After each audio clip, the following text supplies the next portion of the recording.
All right, what is up, everybody? This is Alex once again with the EOT News Flash War of the Spark limited set review. We are on to the black cards, and I can think of nobody who can help me review these better than one of the best red mages that I know. Drew is back in the studio tonight. Welcome, Drew. How are you tonight, sir? Hey man, I'm alright. I saw a bunch of really sweet wedding venues today, so that was kind of refreshing and light. That was pretty fun. And now you're looking at some black cards. Very Yeah, we got some magic cards. antithetical, if you will. Yeah. I mean, I will. So are you going first, or am I? Oh, yeah, I can talk about what we're doing here first. Cause My bad. I thought they already knew. Some of these kids are new. Right, it's all about that brand building. It's all about brand building. All right, my bad. Two in a hurry. No, it's all good. So, if you haven't already, go and check out the white and the blue cards. Those are already up over on the YouTube page. We're going to be knocking out the rest of these this week. I'm going to be dead tired by Thursday when I do the gold artifacts and lands. If you haven't seen one of these before, we're operating on a 4-point scale with 2 side categories. Your S's are your sideboard card. It's very complicated. I want to make it. Hold on. I want to make it clearly known that when you sent me the rubric, which I have it right here, the rubric, I asked if we combined, like, it's alphanumerical, first of all, kids. Yeah. So it's not even like 1 through 6 or whatever. It's like S, B, 1 through 4, and then a point 0.25, 0.5, 0.75 system. I'm just saying, This you is can probably the use most this. complicated rubric I've ever seen in my Oh, it entire life. absolutely is. I tried doing one of these without the rubric, and it made absolutely zero sense. It was like, well, you should play this card sometimes. No, I'm not saying. Listen, what's wrong with, like? Here's my favorite part is, like, if it's like a 1 through 5 scale or whatever, Yeah. and then we start using like 0.25 or 0.5 or 0.75, we should be using a 1 through 10 scale. That's all I'm saying. Anyways, go ahead. I'm sorry.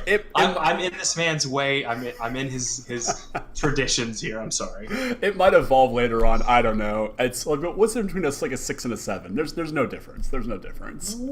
I mean, theoretically, there's actually. Listen. As an actual math guy, I have to object because there literally is a ton of difference between 7 and 6, right? Like, that's literally what numbers are. So, I mean, integers. We're talking integers here, kids, now. We're going to do an algebra lesson on top of your magic cards. Yeah, I certainly could teach some math. It's fine.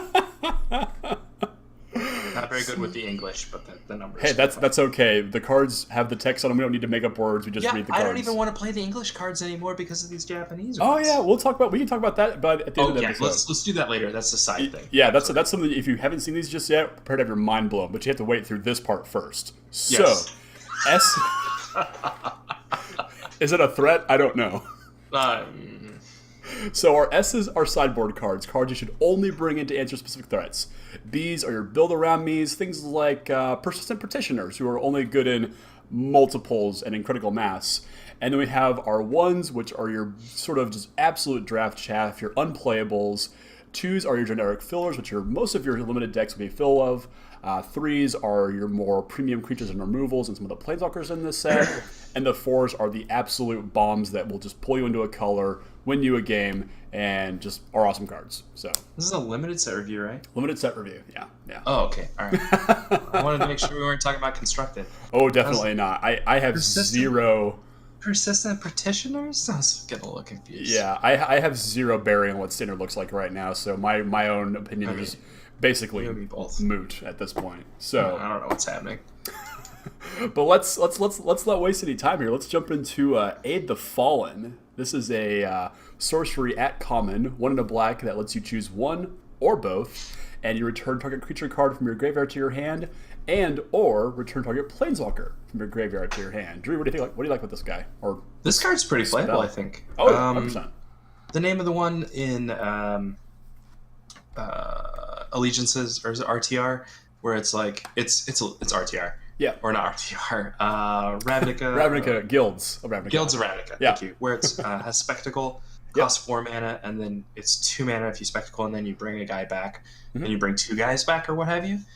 That card's like very playable. That card's like very playable in a lot of different decks. A lot of times this is like, sometimes it depends on the deck, obviously, but yeah, this can be like draw 2 cards a lot of the time because you're getting those 2 cards back. So it depends on the speed of the format and like, how aggressive or controlling or, how fast you're trying to be. But this is a very playable card in a lot of instances. So I would say this is a 2, 2.5, 2.5. 2.25 actually. We'll cut it in half.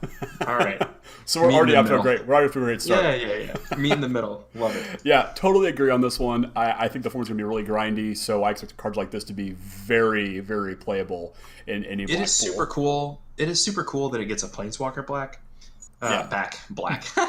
Anyways, so it is super cool that it gets a Planeswalker back. I like in the past we've had like, the green effect gets any permanent. Yep. Well, this is like slightly closer to that where you get like a creature and a Planeswalker. Like if you get a creature and a Planeswalker back with this, I think it's like you get some serious effect. And then to be able to cast one or both of them on the same turn.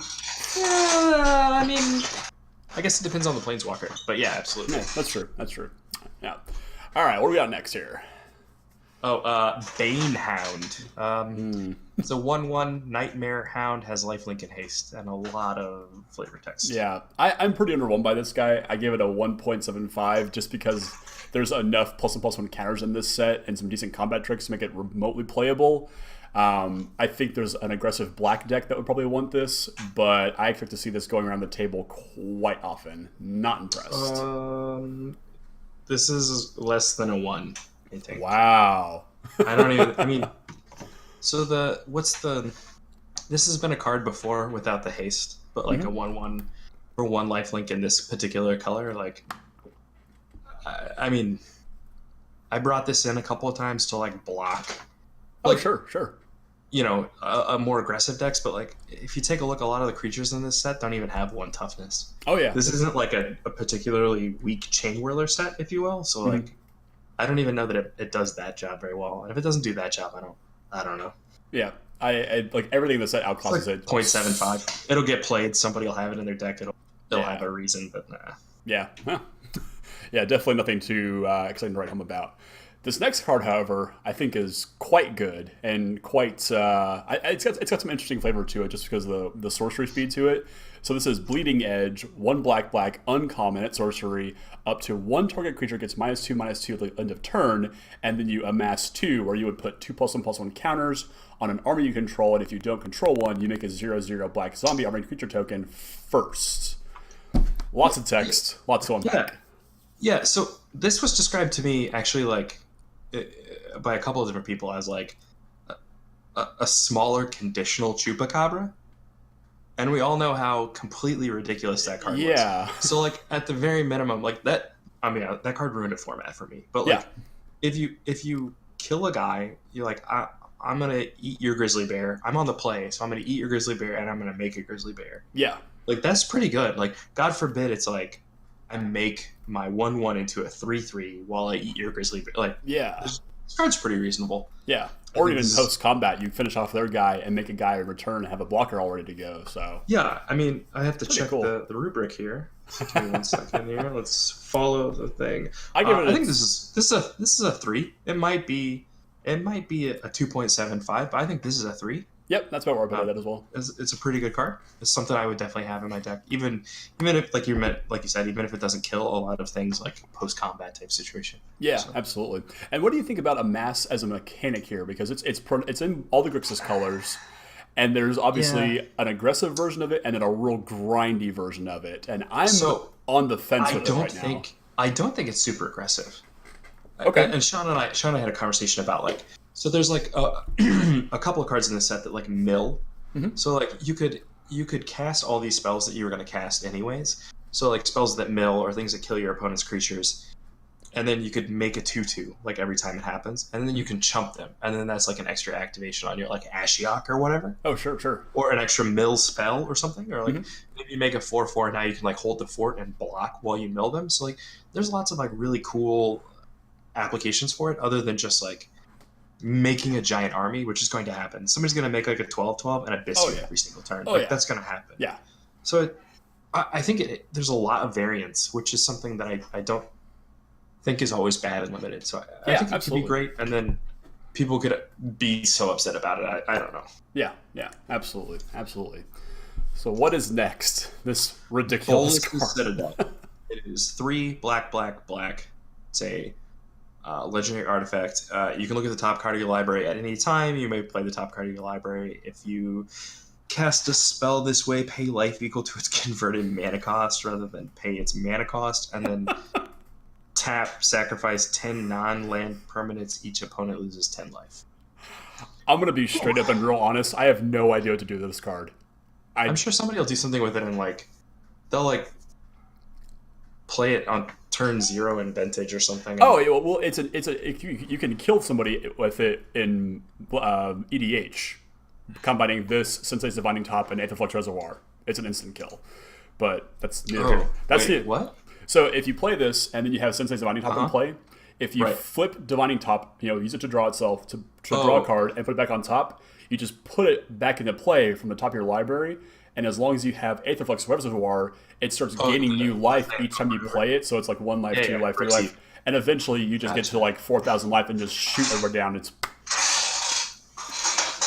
It's kind of dumb, but I don't know what this does in Limited. I think it's a complete 0. Maybe a cute build around if you've got some kind of stupid life gain thing going on, but I don't think this is playable at all. I mean, here's the weird part, right? Even in Limited, Experimental Frenzy, which is arguably the best version of a card like this ever. Oh, yeah. It's like seeing Modern. It's like seeing Modern play, and it's in a bunch of Legacy decks. The Legacy decks aren't good, but that's regardless, the best version of this card ever. And it wasn't even very good in Limited, because you have the variance of spells that you're trying to cast and things it's just too tough to build your deck in a way to take advantage of it. I think it's the same thing with this. It's just not good in Limited usually. Yeah, there's some decent life gain in this set, and if you can power those creatures up with some plus and plus on counters, I can see you offsetting the life cost here, but I don't want to see this in my pool, honestly. This is just bad.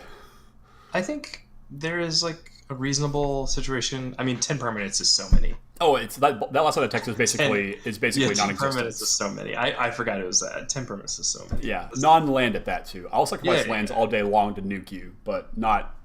No, it's. Let's just forget this and just move on. Yeah. And let's look at Bond of Revival. 4 to black, uncommon sorcery. Return target creature from your graveyard to the battlefield. It gains haste until the end of turn. Yeah, man, why do I get to review all the good ones? This card's great. It is good, yeah. This card's great. I mean, obviously, this card varies with how, the quality of the creature that you are, reanimating, if you will, or what have you. If your creature is, very good and you have, a 6/6 flying demon or something, then this card's even better. But, I think this card's pretty good. This card's definitely great. This is a 2/7/5 or easily. a 3, low 3. So this card's great. Yeah, very, very good. There's not a ton of big hitters in this set, unfortunately, that aren't in green. So you kind of have to be in that color combination before it becomes really dangerous. But I think the value you got for it is pretty relevant. Is that true? Yeah, I had to look, and there's not a ton of big beefy butts in this set. Red has a couple, but I mean that at least first pass, just doing a rough look, that appears to be true. I don't see anything larger than a 4/4 in anything but green. Mm-hmm. And even green's guys are a lot of these guys are kind of modest. And there's another black card we'll get to here in a little bit that's text is basically irrelevant and is vanilla because of it. So we'll get to fair. It. We'll get to it. I mean, limited cards, limited cards. They're bread and butter. This card's very good. This card's great. Yeah. And being an uncommon, you can realistically expect to get several copies of it. So, easily, yeah. Kind of have a little strategy. So, next one. Yep. Yes. Oh, as usual, Alex gets the poopy ones. Oh, this card's great. Charity Extractor. It's a 3 and a black common human knight 1/5 with lifelink. With lifelink. So I've been on this kick of Wishcoin Crab being the underrated best card in Guilds of Ravnica, along with Drouse Downer of Light, the 4/5. What? So hear me out on this one. In the decks that I was drafting all the time, those blue-black control decks that no one wanted to draft, I was snapping up all of them. And these big booty, well, at least in my experience, At my store, no one was drafting them, so I'm drafting up like these 4 creature control decks that kill you basically with no cards left in my library, and a card like this would have been awesome in those decks. Big booty, low power. This is a different limited format. I know. Have you read Sky Knight Legionnaire, though? Have you read that card? That card's absurd. Do you know what it does? Yeah, it's a hasty 2/2 flyer. I get it. For 3. For 3, yeah. For 3. Do you know that does like 12 damage to my opponents on average? It's but insane. There's no Sky Legionnaire here. This is charity exclusion. Listen, I'm just saying, Wishcoin Crab. That comment was addressing the Wishcoin Crab situation. Oh, okay, that's fair. I mean, this guy's probably okay. I would say this guy is probably slightly better than Wishcoin Crab. Oh yeah. That's not true. I think this guy is worse than Wishcoin Crab because the 2 power on Wishcoin Crab was very real. Yeah. Yeah, it mattered a whole lot because like it blocked bears and like 3/2s and stuff. Like it just like the extra power is actually extremely relevant. This guy is worse than Wishcoin Crab. That's fair. I still like this guy. Playable. It's a playable Magic card in limited. I'm not saying it's not. It's just it's worse than Wishcoin Crab. Yeah. I give it a 2.25. You know, I realize how weak it is, but I realize that I think it is playable at the same time. It's like a 1.75 for me. 1.5. All right. Fair. The power matters a lot to me, honestly. Oh yeah, I totally agree. I think the trade-off for the lifelink to the power toughness, I think is worth it. So. I mean, if you're playing that Bolas' Citadel deck, you gotta have some life gain, right? Hold on 1 second. Percy. Hey, sir. Hey. Dogs. Anyways, I think with the 2 power, this card would be nuts. It'd be insane. Absolutely insane. Do you remember? I don't remember how many formats ago. There was a 1/4 with lifelink, and it had like an artifact thing or whatever. And it was 2 colors. It only cost 2, but that card was unplayable because it only had the 1 power. Oh, that's right. Yeah, I'm blanking on what it is. I'm just thinking back to like similar type cards that were even like slightly more aggressive. So I don't know. Yeah. No, that's fair. Yeah. How about a card that's actually very good? We have Command the Dreadhorde here. 4 black sorcery at rare. Choose any number of target creatures and/or planeswalkers in graveyard, so it's anybody's graveyard. Oh. And it deals damage to you equal to the total converted mana cost of those cards. Put them onto the battlefield under your control. That's pretty good. Yeah. Choose any number of target creature and/or planeswalker cards in graveyards. So it can be both graveyards, like all graveyards. Oh yeah. The Dreadhorde deals damage. Oh, I mean, actually, how much damage can you really deal to yourself before it's like a thing? I would say upwards of 10. I mean, if you've got if you have the deck built for this and you've got like all the life gain in the black cards, I think this could be seriously powerful. This is a B. Yeah, 2? Definitely a build around me. Yeah, this is a B2. Mm-hmm. Spot on with you. Very powerful, but needs some setup. I'm not even sure. Like, it's kind of insane, but like, is this card? I mean, how many planeswalkers am I really gonna? I don't know. This is tough to evaluate because, like, on one hand, like, I don't know how much better this is than Bond of Revival. Oh, sure. I mean, if you're getting a planeswalker back, like, if they have a rare or you have a rare and it died somehow, and then you're bringing it back, like, I mean, that's certainly a thing. I just don't think this is that good. Okay, that's fine. I think this could win you some games, but like, I also think Bond of Revival is going to win you some games too. So I'm not sure where I'm at on this one, especially converted mana cost, because most of these good walkers are like 4 or 5 mana, or like 5 mana, 4 or 5 mana. Like Kaya is like 6. Yeah, she's an uncommon one I could think to bring back. Like that is a lot of damage. So I don't know. Yeah, scary stuff, but definitely I think build around me for sure. Yeah. Now let's go on to not a good card. I'm getting all the bad ones. I mean, yeah, I know. It's fine. I really appreciate you setting this up for me. I think the trade-off is going to come, though. I think I'll get a couple of good ones. Davriel, Rogue Shadow Mage. 2 and a black. At the beginning of each opponent's upkeep, if that player has 1 or fewer cards in hand, Davriel, Rogue Shadow Mage deals 2 damage to them. It's not even 3. It's not even the rack. He's not even the rack. It's not even a rack. I like this card shines Target best player when you discards a card. Yeah, for -1. Target player discards a card. It only has 3 loyalty. Yeah, I think if you're in a top deck war and you draw this first, you're in great shape. Are you? Because then they can just cast whatever card they have. Well, I mean, yeah, there's something that's affecting the board though, but you're still shocking them at some point, which might not be good enough. And so I gave Gabriel a B just for how much needs to go right for him to be effective. But beyond that, he doesn't really shine. He just kind of skulks. Yeah. This is for limited, right? Oh yeah. This guy's a 1. Okay, all right. Completely. This guy's a 1. Yeah. Yeah. I mean, I don't think this guy's good. All right. I mean, if your opponent's really slow, like niche situations, this guy's a 1 for sure. All right. 1, 2, 5, so the haters can calm down. But he's not even a rack. Like, yeah. So that's our baseline. Enchantment? What's the enchantment that does this? Shrieking Affliction, and that costs 1 mana. Yeah. No, that guy's a 1. Maybe all 1, right. 2, 5. Well, let's just go on to. He has his own card though. We have his Chateau Fugue. Chateau Fugue? Shadow Fugue. 3 to black sorcery, common. Target player discards 2 life, or 2 cards and then loses 2 life. This is worse than Mind Rot. Is it? Mind Rot? Yeah, Mind Rot only costs 3, and that's pretty good. Yeah, but this is Mind Rot plus shock. Oh. I don't know, man. It's probably fine. I think the issue is like Mind Rot only costing 3 mana. Like, I don't know. And Mind Rot, don't get me wrong, Mind Rot has gone from like a main deck playable card to like a sideboard card for niche situations and like different limited formats. But if Mind Rot is playable, this card is worse than Mind Rot. Okay. For the extra mana. Okay. Because 2 damage is fine, but like if you gain 2 life, like is way better. Oh yeah, be insane. Yeah, but I mean, I don't know. This is worse than Mind Rot. So if Mind Rot is playable, then in this format, then this card is obviously gonna get a look. But other than that, I think it's a 1.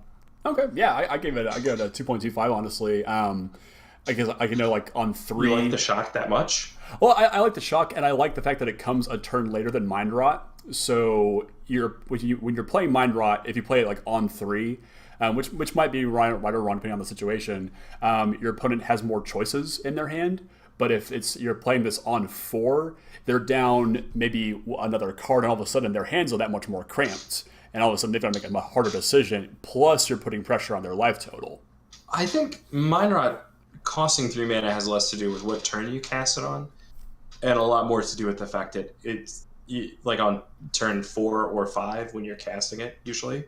Oh, sure, like, yeah. You can cast additional spells. You have extra mana, but I mean, I do see what you're saying. I don't value the 2 life loss very high, unless it was like a drain life situation. Yeah. Like I mean, the decks I've done best with in this limited format are the ones that can really grind out games. So like 2 life just is at least in my perspective, is a lot more relevant than just the 2 cards. It's kind of hard for me to say what the limited format will look like. I know that a lot of people have said it feels kind of grindy, or it looks like it's going to be kind of grindy. Yeah, that may be the truth, but I actually, in some of the other colors, they spoiled some very, very competitive sized creatures. But yeah, for sure. Yeah. Is this me? This is you. This is all you. Deliver unto evil. So this is 2 and a black. Choose up to 4 target cards in your graveyard. If you control a Bolas Planeswalker, return those cards to your hand. Okay.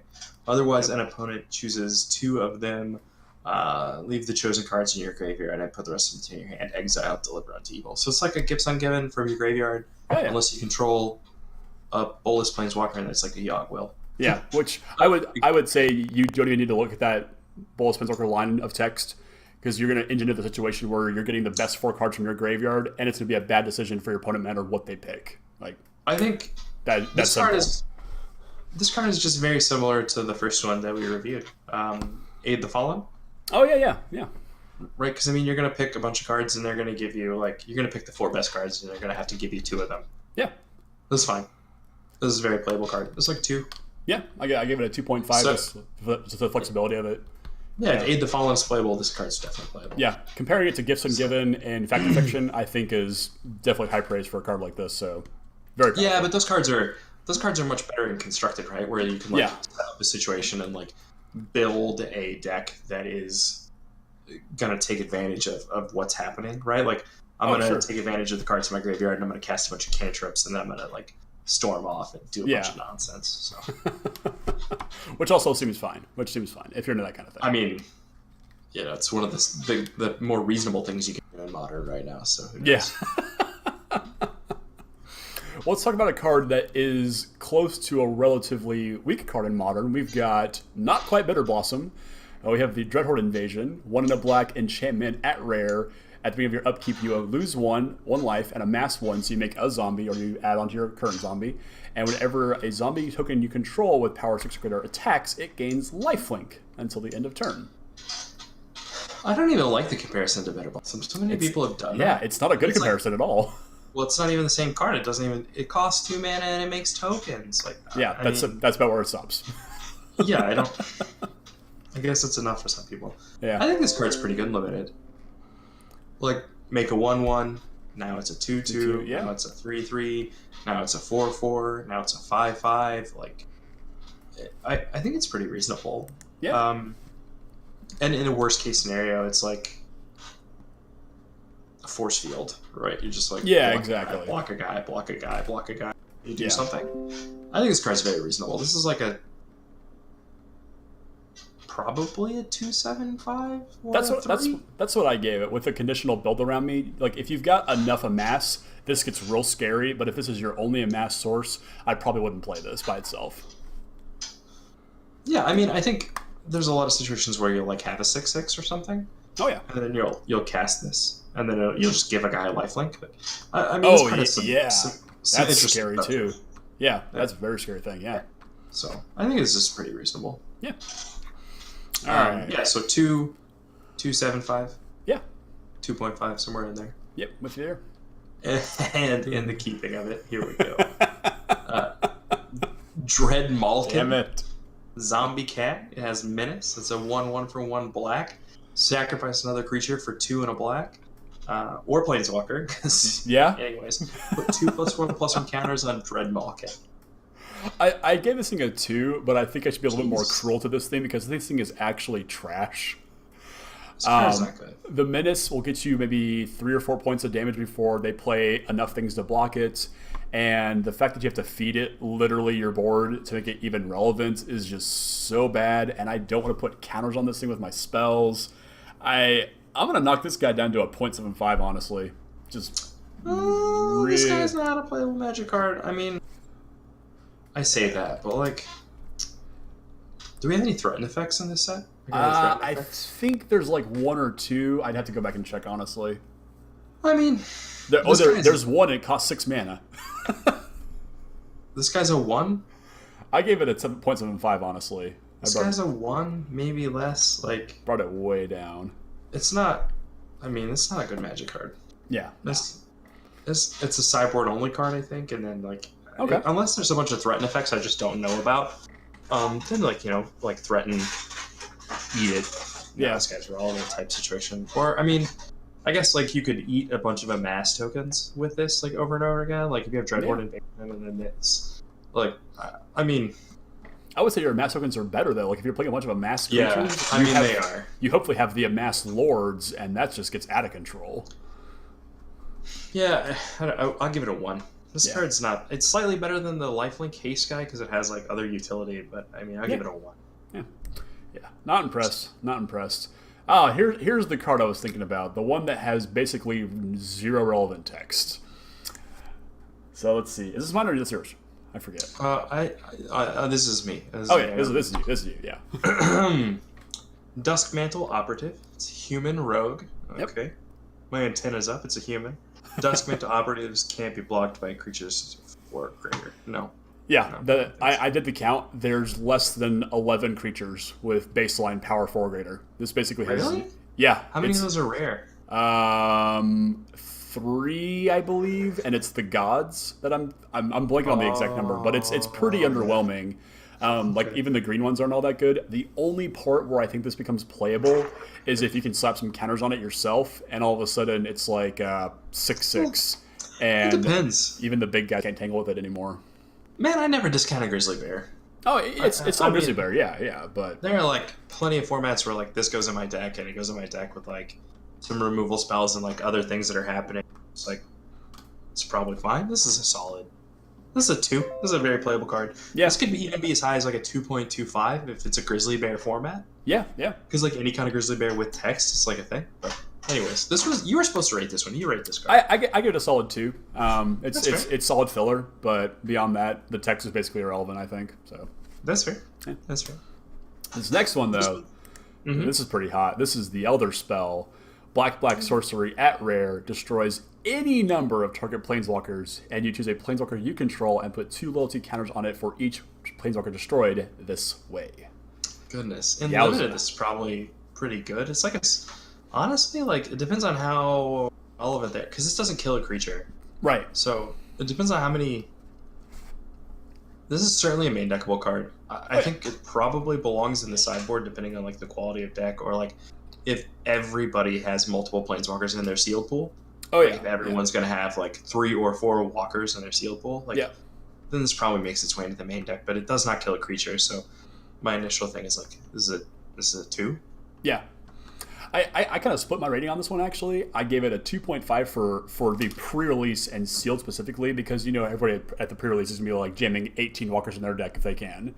And I hope not, but yeah. I mean, they'll be cheating if they have, but but you leave it in the sideboard for drafts, let your opponent chase a target for it. But yeah, I think this could easily like mop up like 3 or 4, at pre-release. I just don't think people will have that many planeswalkers in play. Oh, that's fair. That's fair. I just don't think they're going to have that many in play.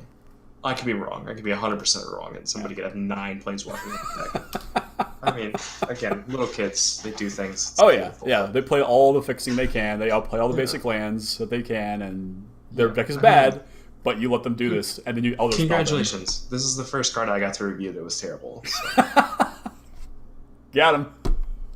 I mean, you got to win somehow. Yeah. Let's go into a good card, though. This next card's quite good, I think. Oh, that's me. That's on you. My apologies. That's on you, buddy. Sir. That's on you. Kind sir. We can edit that out. Eternal Taskmaster. 1 and a black zombie. It enters the battlefield tapped. Whenever Eternal Taskmaster attacks, you may pay 2 and a black. If you do, return target creature card from your graveyard to your hand. I think this is awesome. 3 toughness makes this thing really scary. A couple tricks makes this thing super scary. And in the late game, you're starting to buy back all of your good spells that we've already talked about how Deliver Unto Evil and Aid the Fallen are playable, and this is just kind of the creature version of that. And I think this is like black stick in the set. Awesome card. 2.5. Assuming they're playable. Assuming they're playable, yeah. But yeah, this card's great. I think as a 2/3. So again, here's the other thing, right? So like this thing is playable 2 ways. Like if this format's a little grindier, then this thing will definitely be a card that you want. And if this is a Grizzly Bear format, that's even better because it kills the bears. This is a slightly better Grizzly Bear. This is a way better Grizzly Bear, but it's a slightly larger Grizzly Bear. So like, I attack into your Grizzly Bear if I'm on the play. Like, anyways, this card's pretty sweet. Yeah, awesome card. Awesome card. This next card I think is also very, very awesome. This is Finale of Eternity. X black sorcery mythic rare destroys up to 3 target creatures with toughness X or less, and if X is 10 or greater, return all creature cards from your graveyard to the battlefield. Yeah. I try to evaluate these like in 2 ways, right? Because I think all of these are absolutely insane if you cast them for 12 mana. Oh, if you got 12 mana lying around. They end the game. I mean, some of them functionally, yeah. Yeah. So like, you got 12 mana laying around. That's great. That's great. But like, it's still only killing 3 things though. Yeah, well, that's like, let's think about it. So, like, if you cast this for 6, you kill 3 guys with toughness 4 or greater. Yeah, that's pretty good. Yeah, I mean, that's essentially a Wrath of God. Oh yeah. So, I mean, and it even could be like slightly advantageous because you're not killing your guys. So, like this, like a Plague Wind almost. Has some like, yeah. Well, okay, not quite Plague Wind. Yeah. But yeah, this card's pretty good. I think this is certainly like, what's the one that's like this is a. Hold on? Let me consult the rubric. That's like a 3.5. Oh yeah, that's what I gave it as well. Yeah. 3.75 almost. Yeah, sure. I would say that your baseline for X has to be 3 or greater before it really starts getting good. I don't know if I would cast this for 4 or X equals 2. I think there's a lot of decks and in a lot of formats and a lot of ways where you could for like 4. Oh yeah. And kill 3 2/2s. Yeah.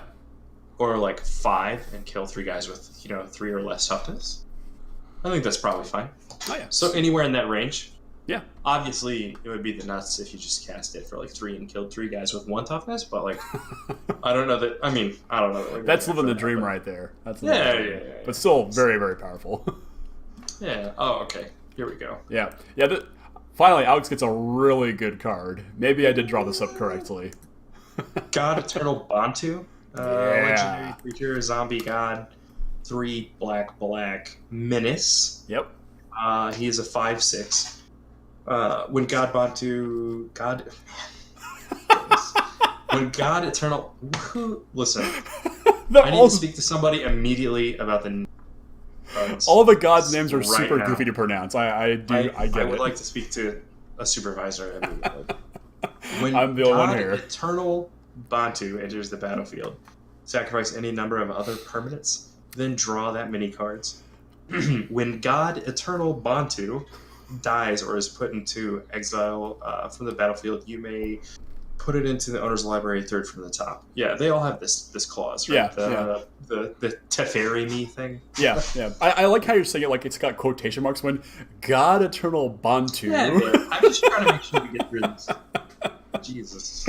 So I gave this card a 4. I think all the gods except for the blue one are completely unreasonable to play against in limited. Even the blue one's still pretty darn good, but this one and the green one and the white one are just completely unrealistic. Well, the white one is absolutely insane. Yeah. I'm not even sure you can beat the white one. I don't think you can. I don't think it's possible. So there's that. Yeah. This one's pretty good too. I think the problem is like for 5 mana, if I sack a dork and I draw a card. Well, I just look at it as we've seen a bunch of recursive cards already. We've seen Aid the Fallen, Deliver Unto Evil, and the little Dreadhorde guy. Any life. Oh yeah, you don't. Yeah. Sacrificing a number of other permanents, and you draw the many cards. This guy's your lands, your dorks, and then a Taskmaster, Aid the Fallen. Right. You can't sacrifice like lands and limited, dude. But like late in the game, you can. Totally fine. So if you cast this for 5 and you sack a Grizzly Bear. Or like an amass token and a Grizzly Bear. Yeah. This is probably pretty good. Reasonable. Draw 2 cards. What was the what's the vampire, Alex? Where you like bring this into play and then you draw a card and lose a life for every vampire you control. You know what I'm talking about? Yeah, I know what I'm talking about. Yeah, 5 mana 4/4, guy that didn't fly, but he's a vampire. Yeah. He has wings. He looks like the guy from Power Rangers. The gold guy from Power Rangers. Oh yeah, Goldar. Yeah. With giant wings, but he doesn't fly. Yeah. Anyways, I think that card was like insane, super playable. So like, I think this card's probably a 4. Oh yeah, easy 4. I think it's actually the worst of the god. To be honest with you. Okay. But like, certainly, and having menace is pretty crazy. And yeah. I think if you draw 2 cards and you don't like hamper yourself, this is probably quite good. I definitely put this above above Kefnet, just because I think Kefnet's a little bit better in draft and needs to be built around. But I think like all the gods are just basically unreasonable to play against. I don't know. The flying is so the flying is huge. Yeah, flying is so good, and like he's a large flyer for this format. There are not like a lot of flyers in general. That's true. Yeah, he sizes up. There's an uncommon Sphinx that can kind of tangle with it if it's got a couple counters on it. But beyond that, Kefnet's just like dominates the skies. If we have to put counters on stuff, yeah, like it's not relevant, but it's a thing. It's a thing. Yeah. Kind of like this next card is kind of a thing, compared to Bantu. Hey, this goes good with Bantu. Look at that segue. I mean, Herald of the Dreadhorde for sure. 3 to black, common, zombie warrior, 3/2. When it dies, amass 2. Combo, broke it. This card's fine. Yeah, I think it's a good card. So this card's 2.5. Yeah, easy. Quality, common that you might want to have in your deck depending on what your deck is, but like block again. Yeah, Hill Giant with upside is good. Yeah, it's like the type of thing where like if you're in like kind of a grindy game, if this format is grindy, this card will be good. It's very similar to the Knight from what's the core set? What's the name of the core set? 19. You know what I'm talking about? Yeah. Where they both had vigilance. Yep. So like, you can block then block again. It gives you 2 bodies to block with. They're not all up front, so it's a little worse. But anyways, yeah, this is pretty sweet. Yeah, very good. It's 2.5. Yeah, easily. This next one's weird. I like this next one. It's good, but it's weird. At least the effect is weird. Yeah. Kaya's Ghost Form. Enchantment. It's an aura. Enchant creature or planeswalker you control. When enchanted permanent dies or is put into exile, return the card to the battlefield under your control. Goodness. Yeah, so I used to be super low on aura enchantments or any permanent-based pump spells or anything like this in limited just because I knew the prevalence of bounce was really high. There's not a ton of bounce in this set, much less within limited past couple of years. But this is super cool, I think. It would suck if they kill your planeswalker with this on it and then just like attack it again somehow. And it's also good that a lot of the walkers can't actually minus themselves to kill themselves to let you get this back on your own terms. So it's flexible. I give it a solid 2.25 just because Can they not kill themselves? A couple of them can, like Davriel can, but most of the uncommon ones get like 2 minuses and they're down to 1. 1, so they have to pass it the 6 around. And most of the rares can do it, but I think they also have to like +1 time and then minus down to actually kill themselves. So like you've got to jump through some hoops to get a planeswalker back with this, but I think it's still pretty flexible what you're getting back, especially in like multiples. And again, like black is just recurring everything, and this is just part of that engine, I think. I think this card's fine. This card's like a 2.5. This card's like a 2.5. Yep. I typically don't like. I'm with you. I typically don't like auras. I'm not seeing speed unconditional removal. It's not a ton. Not a ton. And black would be the color that would be in. So like, I'm not. I think it's fine. Yeah. I think it's a little safer. The one from Amonkhet that was like an instant, and it gave something like +2/+0, and if it dies, return it to the battlefield. Yeah. That one was very playable. Like it was a pump spell, also I get that, but like that was very playable. This seems to be also playable, just because it also says exiled and stuff. So I don't know. Yeah. Very reminiscent of Undying Evil from Dark Ascension, I think. Give a creature Undying. So. Actually, this is like a 1.75. This is like a 1.75. I changed my mind. This is a 1.75. That's fair. Just because it's just not a card I want in my deck. That's fair. The next card, though, I do want in my deck because I'm a sucker for the flavor on this thing. This is a beefy boy. Yeah. Lazotep Behemoth. Yeah. 4 and a black, common, zombie hippo. 5/4. And some of the best flavor text ever. These Boros guys are like, oh, we should be afraid, but it's a hippo. It's great. I gave this guy a 2.25. Wait, no, 2.25. 4 for flavor, but it's a solid beater if you don't have like a bunch of like top end stuff for your black deck. I think this is completely reasonable, and if you can rebuy it, this is going to eat a bunch of guys on your front side of the board.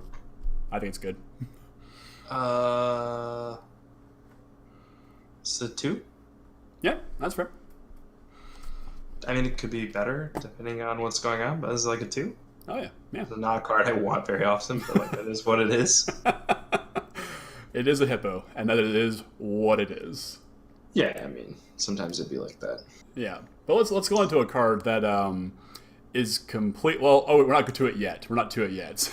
We got one more. You get a dud, unfortunately. So this is this card's better than this card is actually very good. I will admit it's Lazotep Reaver, 1 in a black, zombie beast, common, 1/2. When it enters the battlefield, you amass 1. More fodder for God Eternal Badu. I think this card's pretty good because like you get a 1/2 and a 1/1. Oh yeah, it's a completely unreasonable rate for this card.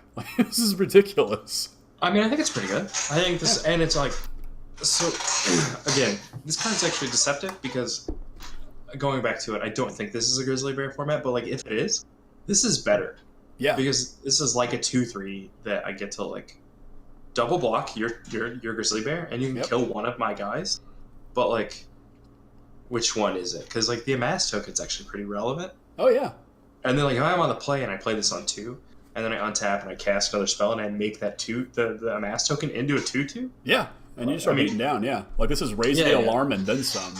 Sure. This card's super interesting. It's like a slightly better / worse dragon fodder or raise the alarm, like you said. Yeah, and those cards were pretty playable when they were printed and limited. So yeah.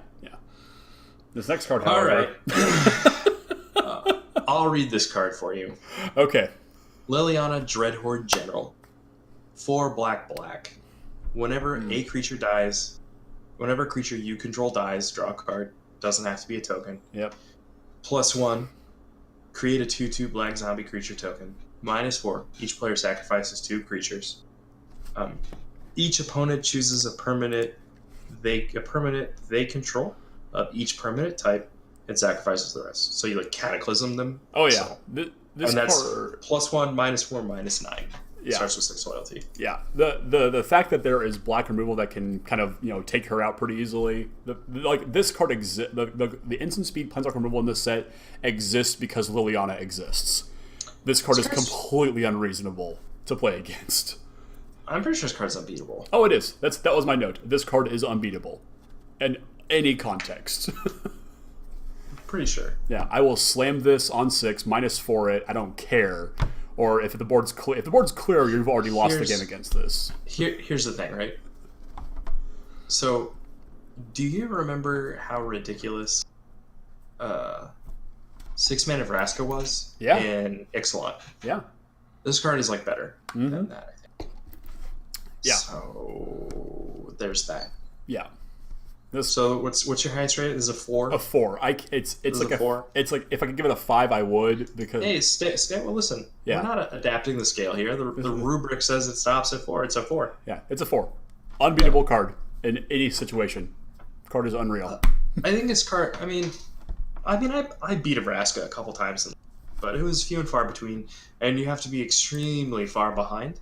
Yeah. But Vraska only killed one guy, so if I don't have any creatures to play and I cast this -4, then you sack 2 guys, and then I'm still in trouble because you still also have to attack it to kill it because the -4 still leaves it 2 loyalty. Yeah, it's a lot, man. It's a lot. Yeah. I think this card's quite a problem. So. Oh yeah, easily, just disgusting. Next card, it's okay. This is Liliana's Triumph. There's a whole Triumph cycle. I think they're all pretty good. 1 in a black instant at uncommon. Each opponent sacrifices a creature. If you control a Liliana Planeswalker, each opponent also discards a card. So people are really high on this in Constructed, and this is not a Constructed set review. But this card's, I think, probably very, very playable in Constructed. Oh, easily. Yeah. This card's fine and limited. I think what's sort of looking for here. Edict effects tend to be a little worse than limited. I know we've been over this a couple times. I think we might have actually talked about this card when we did a review, but Edict effects are a lot less good and limited because you have random dorks and stuff like that lying around, tokens, amass tokens, things like that. So it's a little harder to line up in Constructed. Yep. Anyways, so in limited, this card's a 2.5. Yeah, that's what I gave it. It's just a cheap instant removal spell. It's maybe a 2.75, depending in certain situations. So. Yeah, I gave it a 2, and I basically ignored the discard ability on there just because the chance of you having Liliana. Is pretty low, honestly. But I think you're right. In Constructed, this gets a lot more awesome. This gets really great. This is Diabolic Edict for Modern, and I think that's a card that's been missing for quite a while. So, good stuff. Oh, yeah. Diabolic Edict is an instant, right? That was the trick. Yep. Because we only had the sorcery speed one. Right. And this also gets around Leyline Sanctity against Bogles as well. So, it's relevant.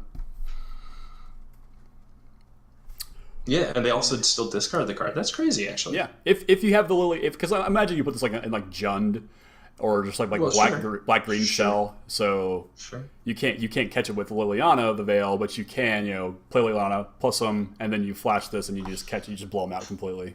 Good stuff. Those decks were already playing 6 Lilianas anyway. Oh, they are. So that's okay. All right. Yeah, and now they can play 7. No, not really. This is not a modern card. I don't know, man. Sometimes, this is you careening off the rails. I do tend to do that. I look at lots of cards and just go, "Wow, what if I could do that in Modern?" And then I realize that you're dead by the time you cast this. So it's kind of what it is. In most of the games, I'd say, yeah, for sure. yeah. But anyway, let's go on to this next card, which is just. This is me. This is Drew. All right, Massacre Girl. So good. 3 black legendary creature human assassin. It's a 4/4, has menace. Whenever so much text. Whenever Massacre Girl enters the battlefield, each other creature gets -1/-1 until end of turn. Whenever a creature dies this turn, each creature other than Massacre Girl gets -1/-1 until end of turn. This card is here's ridiculous. my problem. There are like almost no X1s in the set. Like, I mean, there are it's okay. Couple. It's okay. There are a couple, but like, you're gonna have to like trigger this.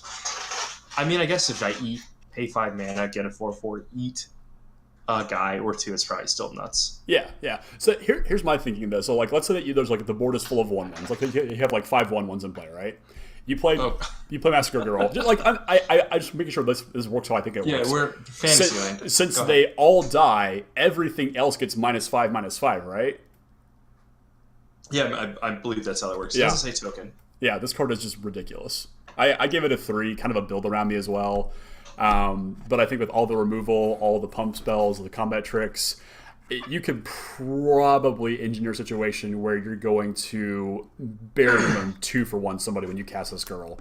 It's also a 4/4 menace. Like, yeah. It'll end the game pretty quick by yourself. Also, I heard, and I'm not a lore guy or like a story guy, much of one at least, but I heard this is like a big figure in like the Ravnica storyline.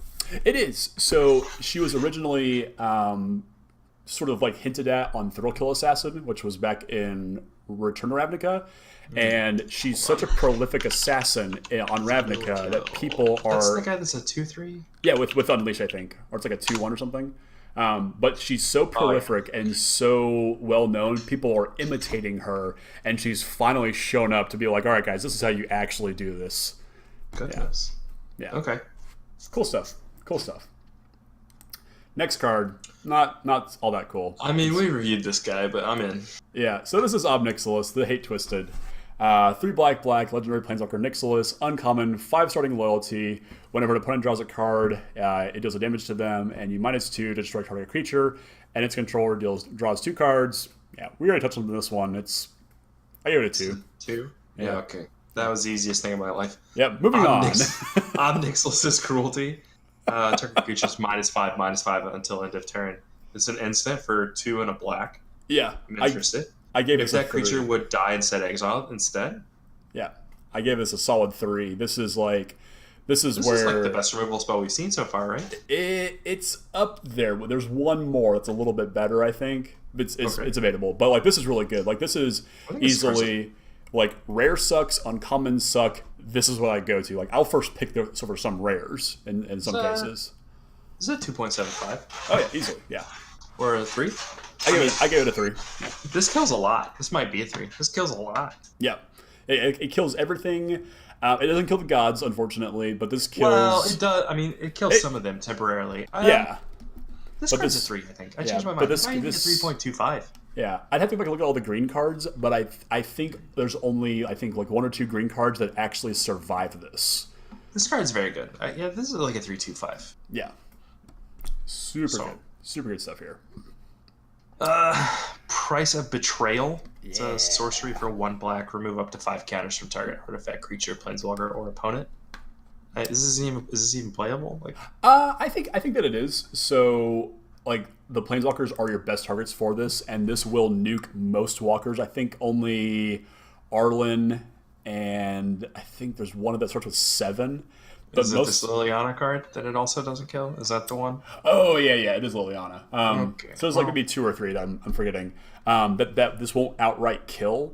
But you know what? I thought this was instant speed too. So like this is a combat trick. This is a lot worse than I thought it was. I mean, you could still like take counter of a creature after combat, and then it would die due to state-based effects, which is kind of interesting. Arlen Cord has 7 loyalty. Yeah, she's kind of nutty. My word, it doesn't actually kill any of the rare ones either. No, it doesn't. But like, I think this is definitely playable. I think it's good for like a blowout play. Now that I read it again, I'm less enthused about it. I'm putting this at like a 2. I guess it kills any amass creature. That too. That's a relevant thing. Yeah. This card's a 1. I'm gonna give it a 1. Okay. Yeah. Because I like. There's only artifact. That's not fair. 1.5. 1.5. Like okay. things are gonna happen. 1.5. Yeah. So like, there's only 2 parts of verbal and text. It's only creature and planeswalker that actually matter in this set. Artifact and opponent have 0 relevance on the set. And I think that knocks it down a little bit. Right. That's fair. I think that brings it down quite a bit too. Yeah. Next up, we've got Shriek Diver. This is a 2 and a black zombie bird warrior at common, 2/1 flyer, pay 1, and give it haste until the end of turn. Card's fine. It's like 1.5. Yeah. I mean, I guess not very exciting, but I'd have to check and see how many things fly. But like 1.5, like if there are a lot of like 2-3 flyers or 3-4 flyers or whatever. There's a really weird push-pull here. So like the blue-white flyer deck exists in this format, and it's good from what I can tell. There's also this kind of weird blue-black flying zombie deck that also exists. Because there's a blue zombie lord. It makes all of your mass tokens fly. So like there's some blue-black zombie flyer deck here as well. Obviously, it's not as good, but I think like there might be some kind of aggressive black deck. So like this goes in the deck with like the kitty cat and the 1/1 haste lifelinker. Like the it's blue, probably not a good deck though. Here's my problem in the blue-white flyers deck. A lot of the time, the flyers are white, and the spells are blue. Yeah. And then like there are a couple of blue flyers also, obviously. But the spells are usually blue, and the guys are white, and then like. I guess if this set has white removal spells, obviously there's that too. But yeah, there's a couple. Yeah, the blue white deck is obviously better, but there's a weird black blue zombie flyer deck thing. It's whatever. 1.5. I give it a 2 just to be fair because it flies. And 2 is a lot. 2 is a lot. That's a 1 point. Flying is a 1.5 it's a 1.5 or a 1, I think maybe. Well, I bumped it just because like flying is always relevant and limited, and flyers are a great way to attack planeswalkers. That's fair, I guess. So that was the only reason. Otherwise, it's pretty underwhelming.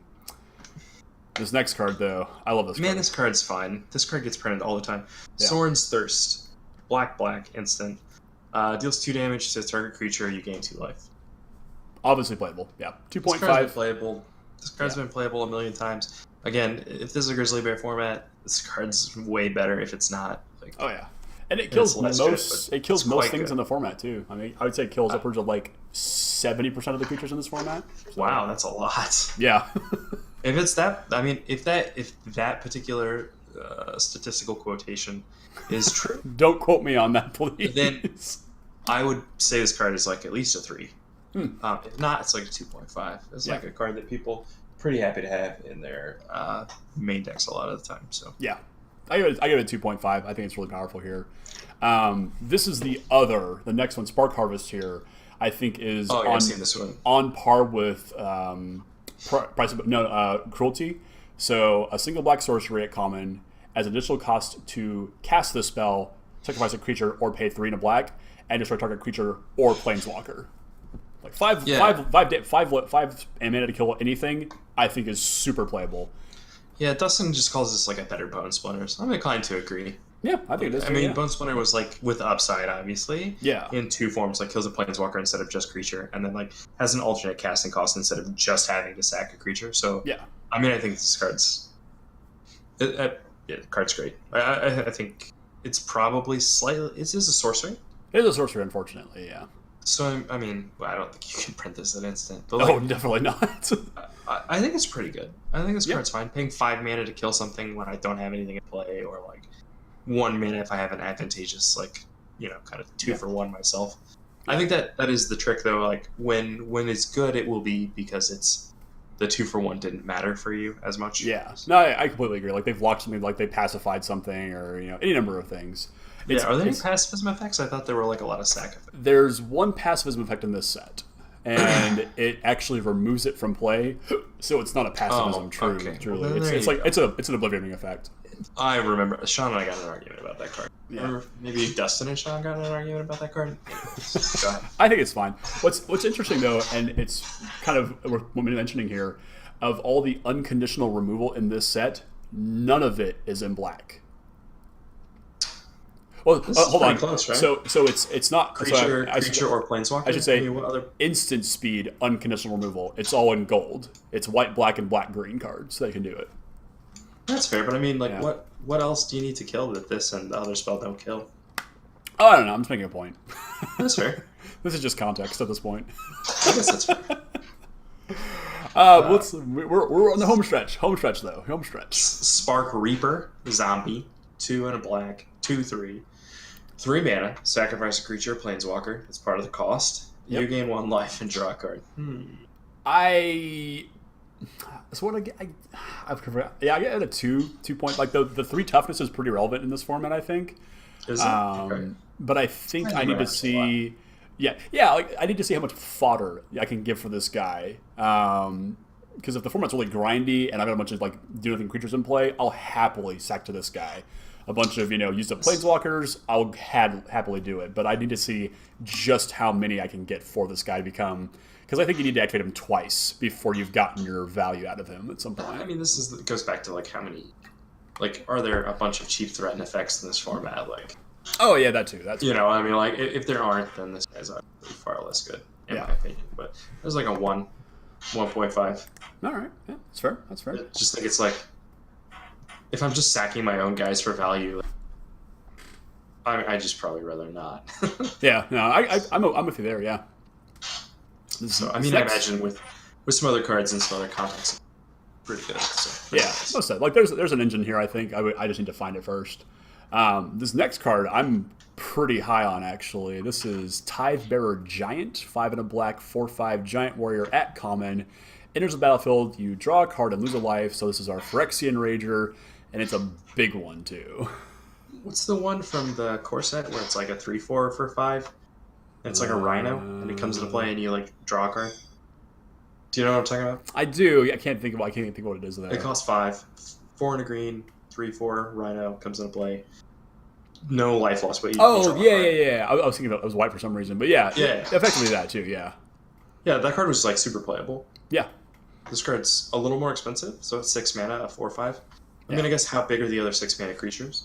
But, they're about on par. At least in green they're a little bit bigger, but like this is like outclasses the white one and the blue one, I think. Can we trade for like most of the green stuff though? I think I'd have to check. Like I know like the one in blue is Kiora's Dambreaker, and that's the one that I can't remember if this actually tangles with it. Let's see here. Scroll up. It's a 5/6. So. No. So Kiora's Dambreaker kind of beats this, but I think the card draw is relevance. I think it's a fine card. Oh yeah. I was just trying to figure out the part of the problem is like when I look at cards on and I went over the black cards, and I've been over the whole set once or twice with some friends, but I haven't memorized all of them. But I think part of it is if for 6 mana this kills or trades or blocks or brick walls a lot of the cards in the format. Yeah.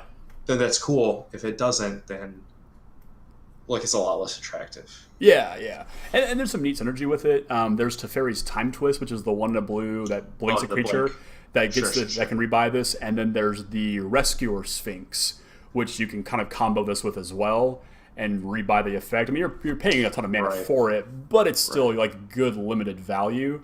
So I rated this high. I got a 2.5 honestly, just because of how flexible this thing I think could be when the game goes long. I give it a 2. This card's fine. All right. Yeah. This next card is this is one of them. I hate cards like this. They're they're giant traps. Invasion. Yep. Target. It's a 2 and a black sorcery. Target opponent reveals their hand. You choose a non-life card from it. That player discards that card, amass 1. Yeah, This is a fine sideboard card. It's a sideboard, yeah. Without the amass on it, I see this all the time. People like jam like these targeted disruption spells in their main decks without any upside to it. They cast it on like turn whatever, and I'm like, okay, you've wasted your turn. So here's the thing. These cards are always good. There's one in the previous set that's like something Whisper or something like that that's in guilds. Yep, and it like did some damage too as well. I don't know what its side effect is irrelevant, but basically like if you have a really good card in your deck and I can't beat it and it costs like 6 mana, then I'm gonna hang on to this till like turn 5. Yeah. And I'm gonna cast it. And then we're gonna see if we can get lucky. Yeah. Like that's the thing, and I think these cards are fine and limited. I always think like out of the sideboard these cards are great. If my deck is good, I won't have to play this, right? Right. Like I'm likely not to have to play this. If my deck is bad, then I might have to bring this card in because I don't have an answer to whatever it is, Yeah. It also gives you an out to like enchantments, artifacts, like random things. If you're the blue-black deck or whatever, you don't have like a lot of counter spells or something, which I honestly don't remember if there are a lot. Then like you can like you give yourself an out to do something, and it makes a 1/1, which is like pretty reasonable. So yeah, like it's not bad, and you hit on the exact spot where I think you have to evaluate these cards is you play it the turn before they can cast the thing you can't beat. And at that point, I think that then and only then is it relevant. But you have to remember you can't thought seize the top of their deck. So yeah, I mean, discard spells as a whole are like, I think they're pretty poor. Like they take a lot of skill out of the game, and like they devolve everything into like a top deck situation. I know a lot of people are like, oh, there's skill in the. I don't think so. No. Do you guys remember Mono Black versus Mono Black? That was horrible. That matchup was a lot different, but no, there was not a lot of skill involved. No. So that was all mulligans. But I think this card's fine out of the sideboard. This is a fine sideboard card. Yeah. I would be happy to have this when needed. So. Yeah, 100%, 100%. This next one's this card's like people love this card awesome. too for the art and stuff. Yeah. I knew you'd be into that. Yeah, so this is Unlikely Aid, 1 in a black, instant at common. Target creature gains +2/+0 and gains indestructible till the end of turn, and is literally Gideon holding the powered up Black Blade riding on top of Rakdos.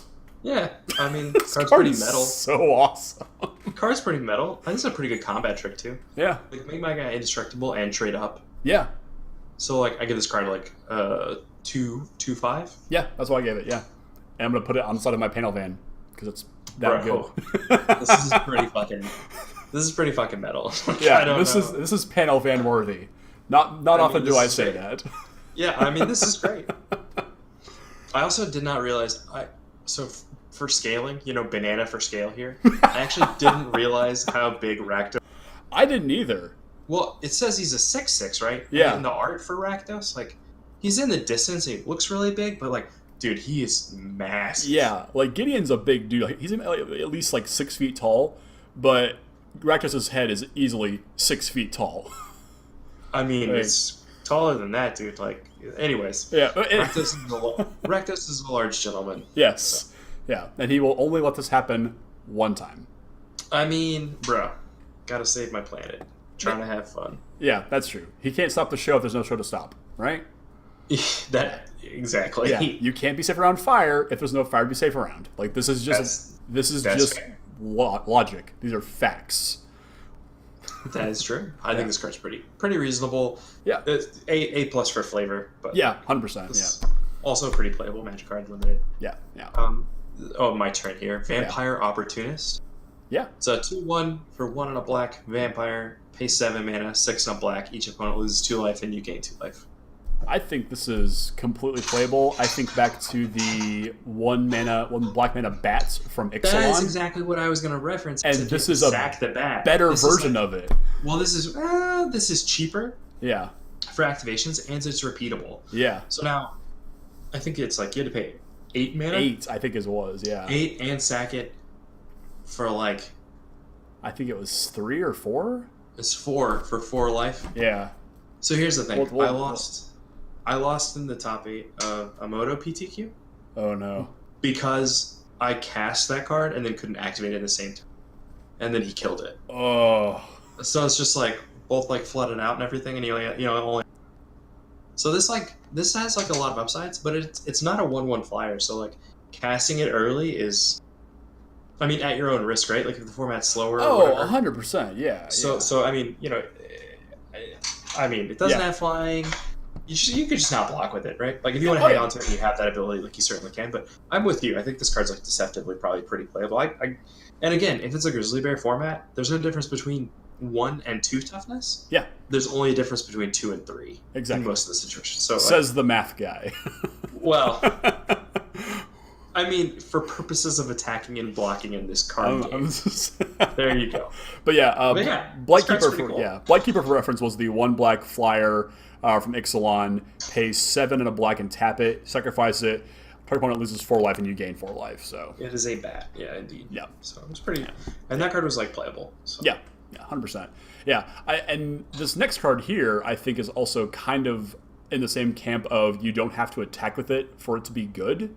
So this is Vizier of Scorpions of the Scorpion, 2 and a black zombie wizard, uncommon 1/1. When it enters battlefield, and you amass 1, and your zombie tokens you control have Death Touch. Like, this is literally just a 3-mana Death Touch Anthem enchantment. That's all this card is to me. This card's fine. And it will just sit and not attack. And it masses 1. What's the name of the one? There's a card that's done this before too. Well, we already have the Reaper, right? Oh no. Wait, yeah, Lezatep. Yeah, Lezatep Reaper. The one that makes it's a 1/2 makes a 1/1. Yeah, no, there's a card. There's a card that's done where it makes a guy with a token.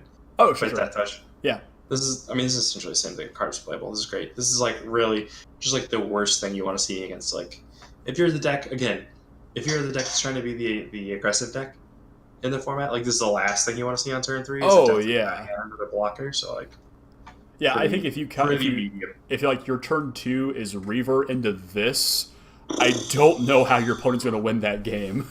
I mean, if they're trying to attack you, they probably won't. Yeah. Yeah. So I think this card's fine. This card's like a 1.75. Could be a 2. I gave it a 2.5 actually, just like really? For how much like amass there. This is the knock I have against amass is that you can't like amass multiple amass creatures. It's just one that keeps getting bigger. I think that's the idea, right? So like, yeah. And I think it's kind of interesting because Sean had a debate about this. Like, so I think amass is like a really cool way to like build an army and like have quote an army that is large and at the same time not like ruin a whole format by like if every single one of these made a 1/1 or made a 2/2 or whatever it is, right? If they all made a token, this format would be atrocious. Yeah.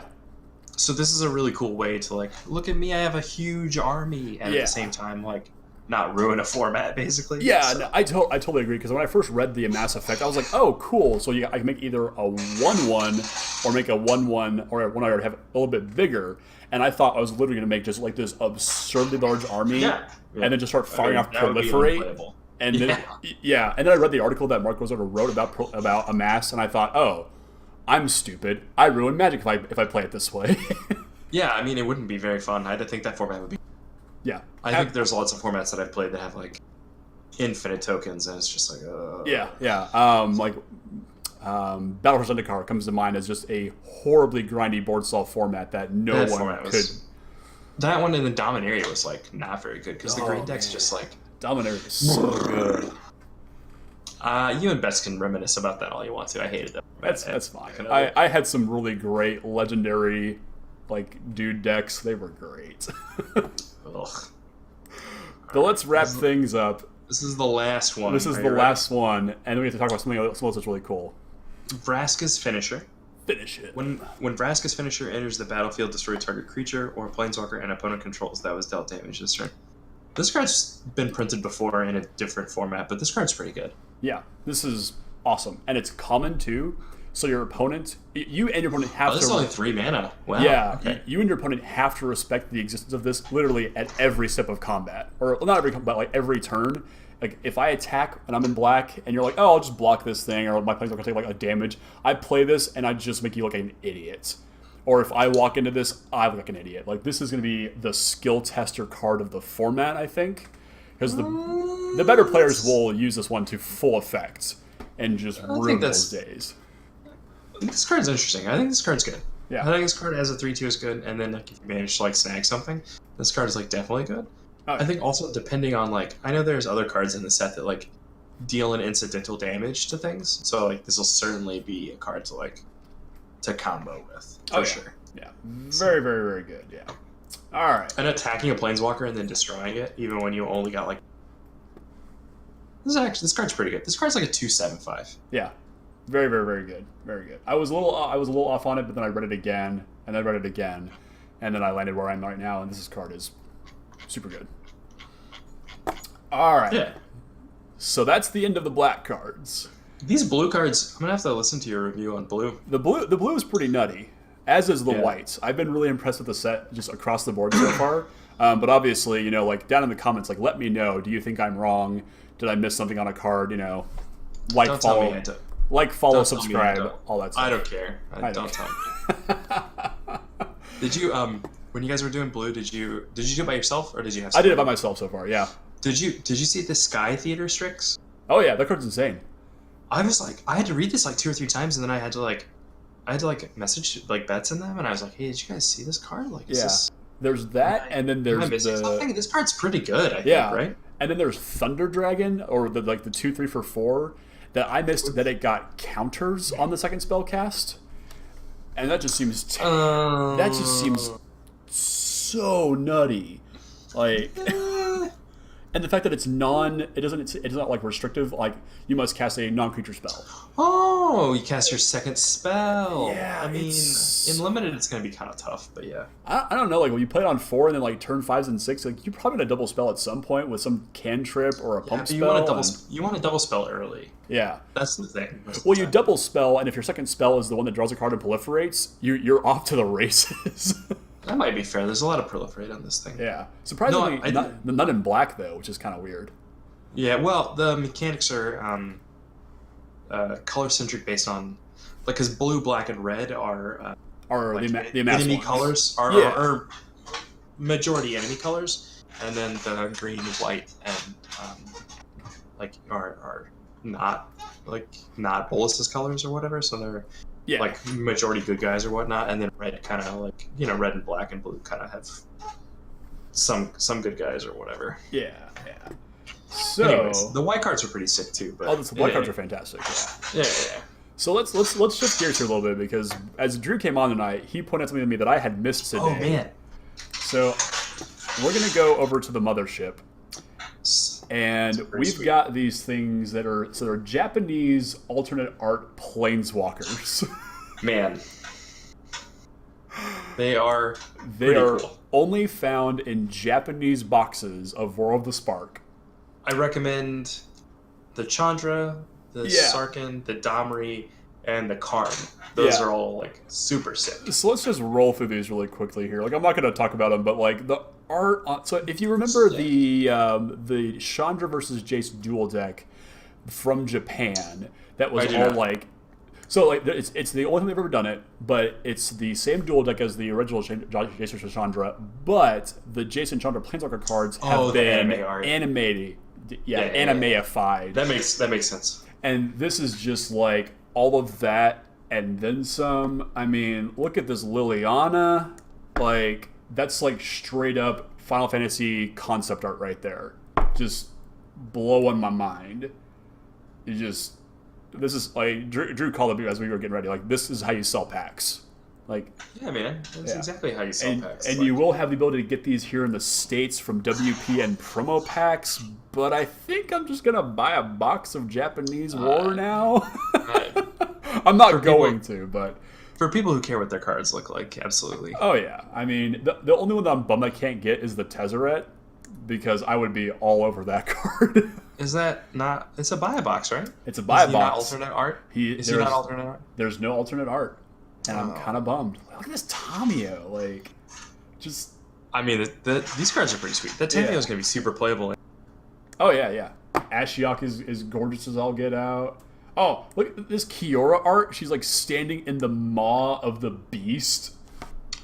I mean, I think the Angrath art is pretty sick.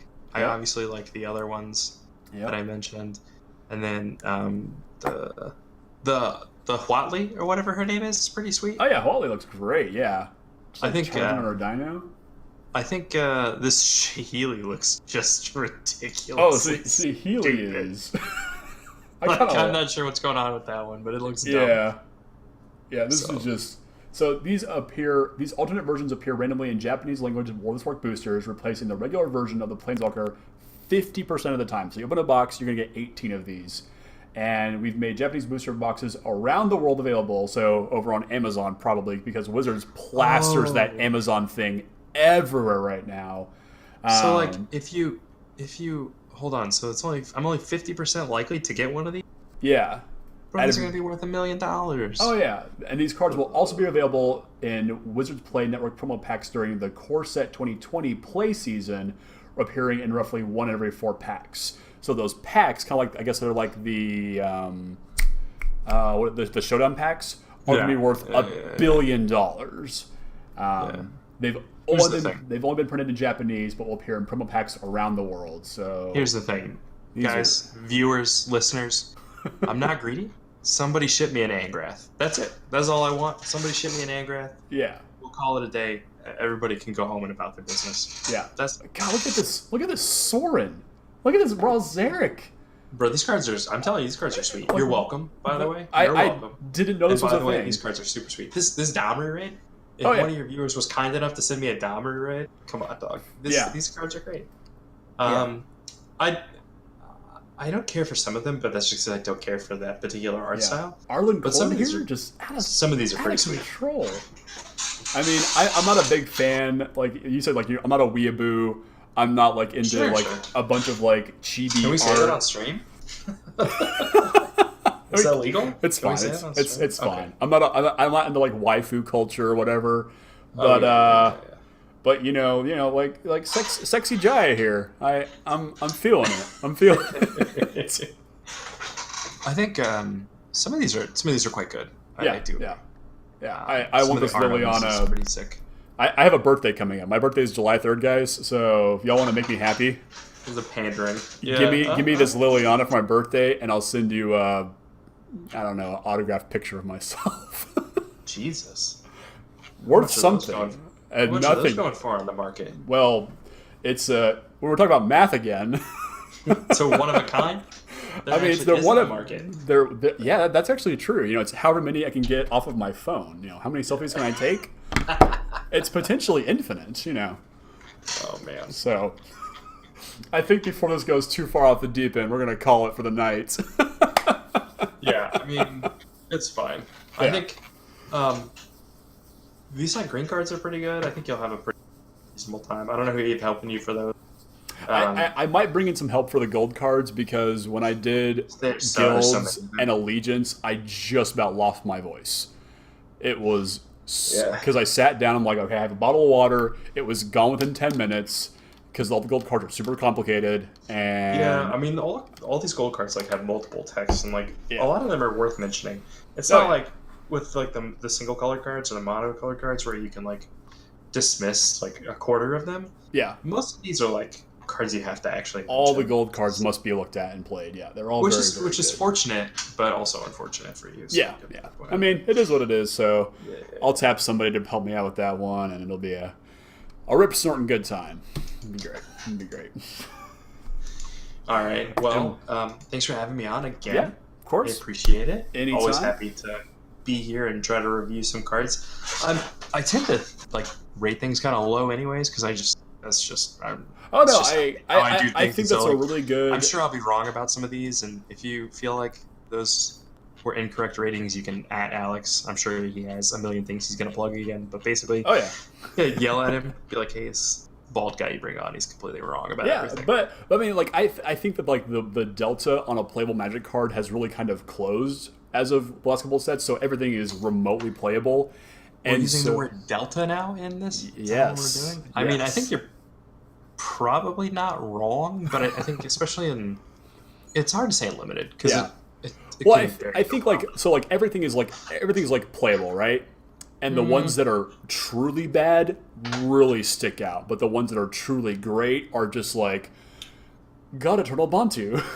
I mean, I know how the delta works, but I think that's partially true. Yeah. I think the average Magic card is probably less playable than it used to be, which is weird.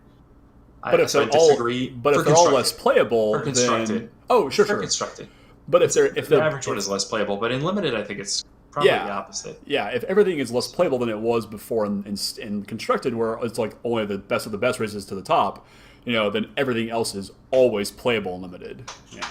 Yeah, I think the reason the reason that works in limited, but the part of the problem is in constructed, we have to do this power up, power down thing. Yeah. So, we get caught in a situation where we have to power down the majority of the cards, and then we have a couple of cards that are super powerful, and we just have to go in this cycle, and so it always feels like the average of that is much lower than it was before. So. Yeah, and right now we are definitely kind of still reeling from Ixalan being just Ixalan, and next year we'll be complaining about Ravnica being too powerful, and it's just.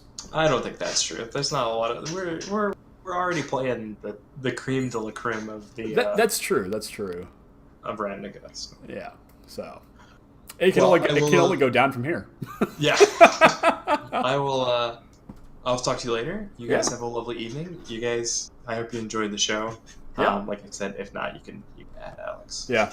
EOT Newsflash on Twitter, Facebook, whatever.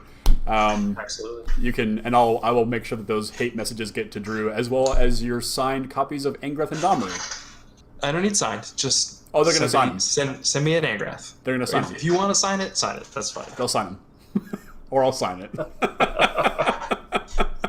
Gee, thanks. Thanks for watching, everybody.